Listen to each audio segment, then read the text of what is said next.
Hi there everyone, I'm on my travels with the family this weekend, so I haven't got time to put together a proper video, but thought I'd just air some thoughts on a really interesting tweet I saw. It reads, "The real reason the establishment Liberals hate Andrew Tate is because he's the true face of Britain's integration miracle."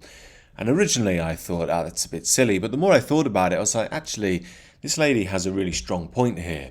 In many ways, Tate is the end result of our neoliberal world. And I'll explain what I mean. I think it tells us so much about the world we're living in. Now, I've always been wary of this whole nature-nurture argument today. The modern world sees everything as nurture. It's all how we act. I don't think that's true at all. I think nature's a very strong element and we ignore it at our peril. However, it doesn't mean that nature isn't impactful at all, and I think you can see that in someone like Tate. In many ways, he's a blend between Tony Robbins, Conor McGregor, and Mohammed Hijab. An odd mix, I know, but that's modernity for you.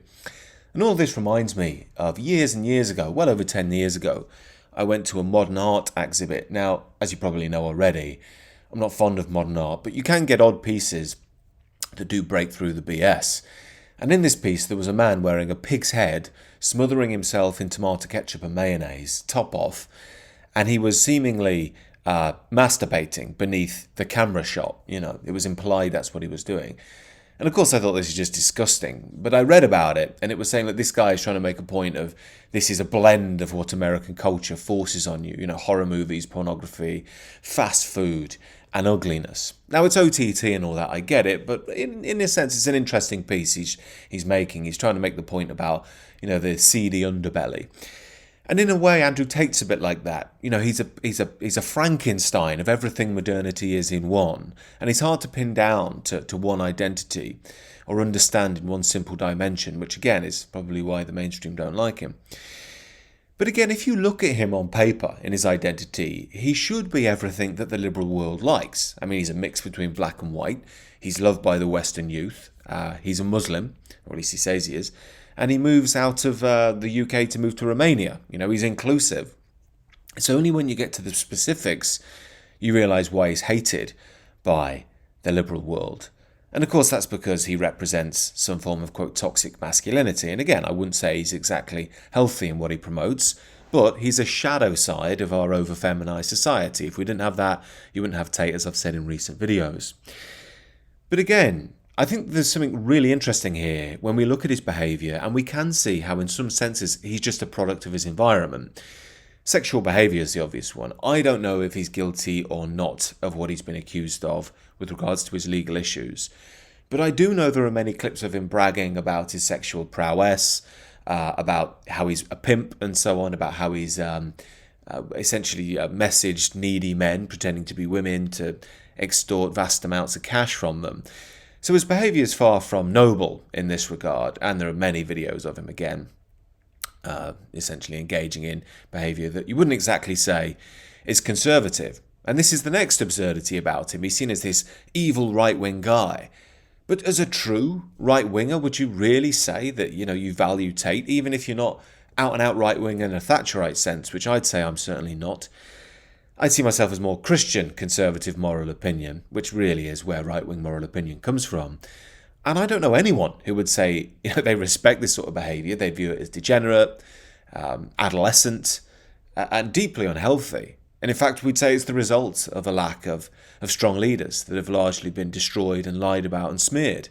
And the result is you get Andrew Tates, By getting rid of the evil, toxic male, as our society viewed it in the 90s and noughties and arguably the 10s, you create space for the Andrew Tates, which are even worse versions. And of course, as I often say, a lot of those men who had authoritative positions held our society in place. But again, all of Andrew Tate's behaviour really stems from the liberalisation of sex. It's the liberal social norms. Whatever you want, it's fine to go and do.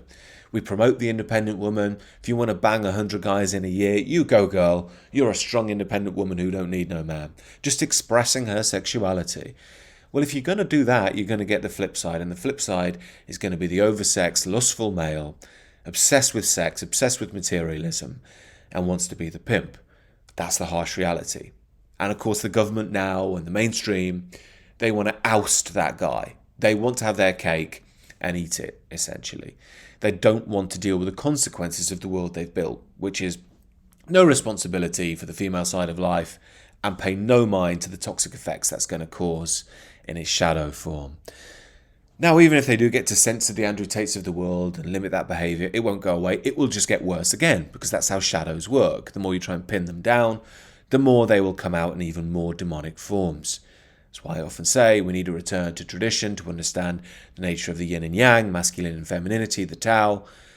Once we understand that, we can build a harmonious civilization. But we're in the era of modernist ideology, which doesn't have any time for the deeper spiritual dimensions of life, for balance, for order. Same thing with materialism. Tate is a highly materialistic guy. Swanky cars, private jets.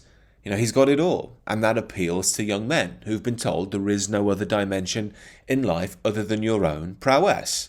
Get the money, get the girls. Have the flash cars, get the girls. Again, the sort of girls you're going to get probably aren't going to be great ones, but the girls themselves have been made to only really value materialism, broadly speaking.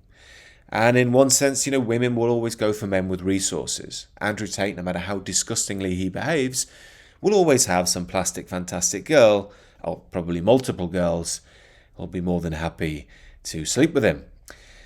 And again, this is the result of our neoliberal world. When you make our core focus material, you say that's all that matters.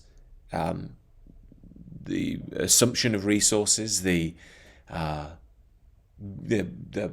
pure focus on money, how much you can actually amass for yourself, and that's your value in the world. Again, I'm not saying the Guardianistas would say that, but that's the underlying assumption of our present system right now. After all, nation is irrelevant. A people is irrelevant. We're meaningless, aren't we? As Europeans, as British people. It doesn't mean anything. It's just far right. It's all fascist. So that doesn't mean anything. God is meaningless in the modern world as well. So what's left but worldly achievement? Worldly achievement and left-wing ideology, which aims to undermine everything to do with Western tradition. That's the only way you can get any meaning, by being anti-Western tradition. But as we know with woke, they've run out of things to be anti because they've destroyed everything. So they have to find something else, trans people or whatever. And what does this do? Well, again, it creates the shadow forms, the Andrew Tates. And they love that because they've got something to hate. But in reality, they are the engine behind the Andrew Tates. And they want the Andrew Tates to be there because it gives them a reason for their existence. In the long run, all this creates is just a degenerate culture, trapped in left-wing ideology on the one side, and the flip side is pure materialism, pure self-centeredness. Everything becomes about the sexual. And of course, there's nothing wrong with the sexual by nature. The sexual is a beautiful thing.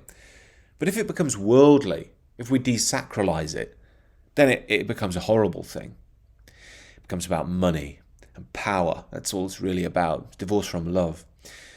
And we can see the same with someone like Tate when it comes to religion. Apparently he's a Muslim.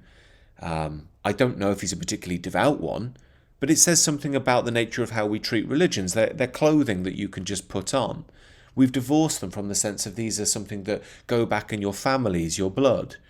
These are very unique things which have spoken to your nation and your people, and you've aligned with spiritual truths and made them yours uniquely. You get that all over the world. In modernity, you can just, throw them on like you throw on a jacket. You can see this is why many Muslims, if you follow Tate online, you'll see they're actually quite critical of him, because they're saying you're not acting like a Muslim half the time. Now, I know that's controversial because in modernity, we always act like, the too devout people are annoying and so on. But in a sense, you need them to maintain the order of the tradition. And on the flip side, you have to accept that nobody's perfect and everyone's on a journey of learning. But I saw Tate posted a picture on a private jet just the other day. Now, it's supposed to be Ramadan and you can see he's eating. And I'm not judging the guy. We all make mistakes. I'm not perfect throughout Lent as a Christian. But it goes to show, is it really... is he really imbibing it like a sort of Pakistani Muslim would or a Saudi would? Or is he doing it because, again, it's part of a controversy to deal with the Western world? It's how we can be edgy. And you see this in Tate's output as well. One minute he's very pro-UK, starting parties called Brother about establishing our underlying values. But what does Tate know about British values? He's half African-American, spent half his life here, leaves the UK because he says he doesn't like it, and now he wants to, re-implement our underlying values when Essentially, he celebrates himself as a pimp. And of course, he'll be the defender of the West 1 minute, but then he'll be tweeting about how all white women love brown men, white guys are cooks and all that sort of stuff. And he's here to save us, pathetic cooks. And you think this isn't really coherent language. And in a sense, I feel sorry for the guy because it's hard for him to really form a cohesive identity. And you see that in his output. He's funny, he's crass, he's inspiring, he's demoralizing. He's a Frankenstein. He is the result of liberalism. And until we establish a tradition that's ours, that belongs to us, and it is there, it's just buried beneath mounds and mounds of dirt of modernity, figures like Tate will be very appealing to young men. Until we bring back our own leaders, unfortunately, we'll have to suffer this on the one side, and the leftist liberals on the other. In essence, Tate is just the right-wing liberal. And the left is, the Guardian, East is the BBC. And as much as they hate each other and spark off against one another, they need each other to give each other fuel. But as I often say, I think their time is ending. I think more and more people are waking up and realising we do have a collective identity, and that's important. We are Europeans. We did create Western culture. Other people are welcome to come here if they come in small numbers and we feel it's of benefit to us, and they integrate. But that's not happened for a long time now. And we can see as we corrode, more and more people are taking interest in what are our roots, what are our foundations, how do we come back to some sense of sanity? That is the big question for tomorrow. Nigel Farage and Reform aren't going to answer that. Donald Trump isn't going to answer that. These are much, much bigger realities. And again, I'm not even saying I can answer them. What they'll be answered by is the tradition reawakening itself. The cycle of rebirth, restarting. It's the wisdom of life, really, that we have to get back in tune with. And again, that's the mission on the Substack. It's a mission on the new channel. If you want to connect with me exclusively, do join the Substack. Your support is greatly appreciated there. Other than that, do have a great rest of the day. Do consider subscribing to the channel if you're new. Normal service will resume again soon. Do enjoy the rest of your weekend.